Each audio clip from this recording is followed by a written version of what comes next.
Hey there, today I'm going to show you how to install a smart lock. Let's get to it. So here's our starting point. We have our nice gold chrome outside and inside, and it definitely could use an update. And here's the products that we'll be using today. Kwikset is a very trusted brand when it comes to the lock and handle space, and I'll make sure to link all of the products that I use today down in the description. First up is the Halo touchscreen smart lock, and this is what you came here for, and I'll also be installing a new handle as well.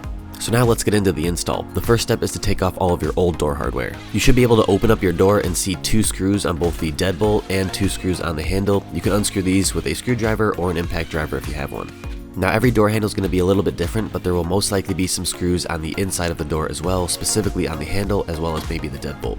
Once you unscrew those, you should be able to pull the handle off, and if you have a long handle, there's probably going to be a screw on the lower section of that. So once I took that out, I could pull off the exterior of the handle as well. Then once both sides of the handle are taken out, you should be able to pull out the latch.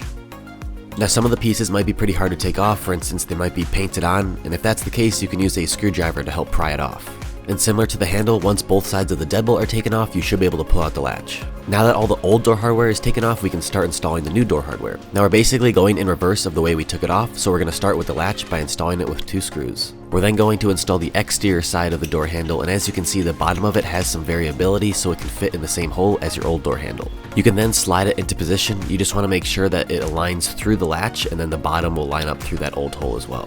Once that's complete, you can grab the interior side of the handle and slide it into position. Then there'll be 2 screws that lock the handles together. You can screw these in with an impact driver or again a screwdriver if you don't have one. It's then time to test the handle, and as you can see here, it's a little bit tight, and when I pull it down it just kind of locks in that same position, and that's because these screws are actually a little bit too tight. So I had to loosen it a bit and make sure it was operating nice and smoothly. Also, don't forget to screw in the bottom section of the handle from the inside of the door. Now that the handle is complete, we can move on to installing the smart lock. The first step is installing the actual deadbolt using 2 screws. I then installed the exterior side of the deadbolt, and as you can see, there is a wire that goes through the underside of the latch and then another metal pipe that goes through the actual latch that will operate it. Once that's in place, you're going to screw in a metal plate from the other side, again using 2 screws. Now we're on the other side of the door. There's that metal plate and the wire sticking through from the front side of the door. We're then going to connect that wire to the interior side of the smart lock and then slide it into position, making sure not to pinch the wire anywhere. This can be a bit tricky, so take your time and don't rush it. And I didn't capture it on camera, but you're going to install 4 screws around the perimeter to hold it in place. The smart lock is powered by 4 AA batteries, so I pulled out the battery pack from the top, slid those in, and then put it back into position. If everything is hooked up properly, it should go through a unlocking and locking sequence. Once that's complete, I could put on the outside cover, and it's going to be held on with those same small screws that I couldn't capture before, but here it is on camera. I then satisfyingly pulled off the plastic, and we are all done.